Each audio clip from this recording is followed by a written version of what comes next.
Well, I think that, and then of course the elephant in the room is that, I mean, like it or not, Billy Napier is coaching for his job next season. That's blatantly obvious, blatantly clear. And if you're going to go into somebody's house and say, "Hey, listen, I want you to come coach for me," and whether it's said up front or not, coaches talk. People know what's going on in the landscape of college football. Whoever gets hired has to be okay with possibly looking for another job next year. Mm. And that in turn makes it a little bit harder to hire somebody who might have been established at another location. And that's typically when you get the young up and coming guys, because they're like, you know what, listen, even if I'm looking for another job next year, if my unit does really well 1 year at a program like the University of Florida, it'll get my name out there.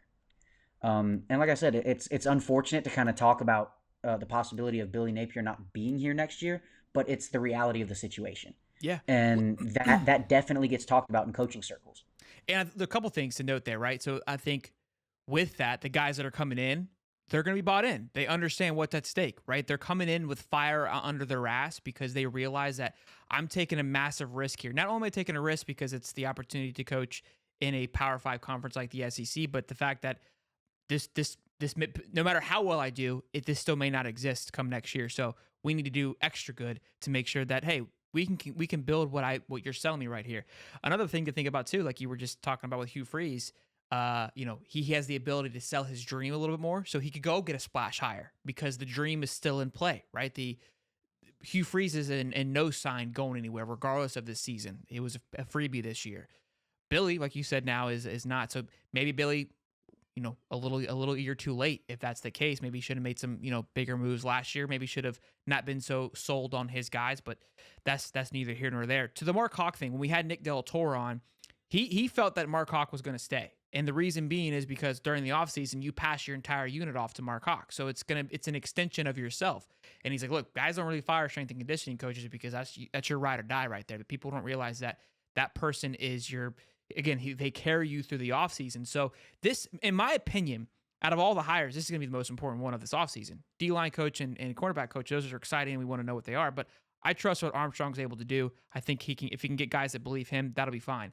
What I'm worried about is how are the guys coming into that spring game, right? What's going to happen there? I think that was a big setback this year with production on the football field was just overall the strength and conditioning, obviously, of the team coming in. So of the names you have heard, I've heard a few names from Alabama as well. I'm a big judger of how you look for the strength and conditioning coach. That's all you need is like how do you carry yourself? Are you 6'4", jacked and a phenomenal beard?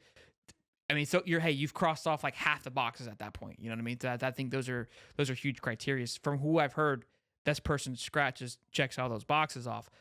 But like I said, I think this hire, that's the one that we really need to focus on. From the names, have you heard? Will people be again? It won't be a splash hire because what's a splash hire in strength and conditioning? Nobody knows. But would you consider this a splash hire? Let's say, and like, hey, like this is a move, and again, we're here to make this shit work. Yeah, so I think like you said, that probably is the most important hire made this offseason, because like you said, they are the head coach in the offseason. But yeah, from the names that I've heard and kind of the guys that they've kind of zeroed in on, I feel like I've said that about 100 times in this podcast tonight. Look, you Um, got you got to tiptoe around it. You have to because I get it, and we know that, so we respect it. yeah, the guys that they've kind of focused their attention on, um, I think they're going to be good hires. Or if it's one of the guys that I've kind of heard the name of, very well respected, very liked at the program that they're at now, and people think that they're going to be a fantastic head strength and conditioning coach Mm, at their next stop. So love that. if it is who I think it will be, I think while it might not be, and I don't think your head strength and conditioning coach is ever a sexy name or a splash hire, like you said. Nobody really knows who does the strength and conditioning until it's not good. Yep. Um, but I do think that if it's the guy that I think is going to get the job, it will be a fantastic hire. Good stuff there. That's got to be some exciting stuff. Before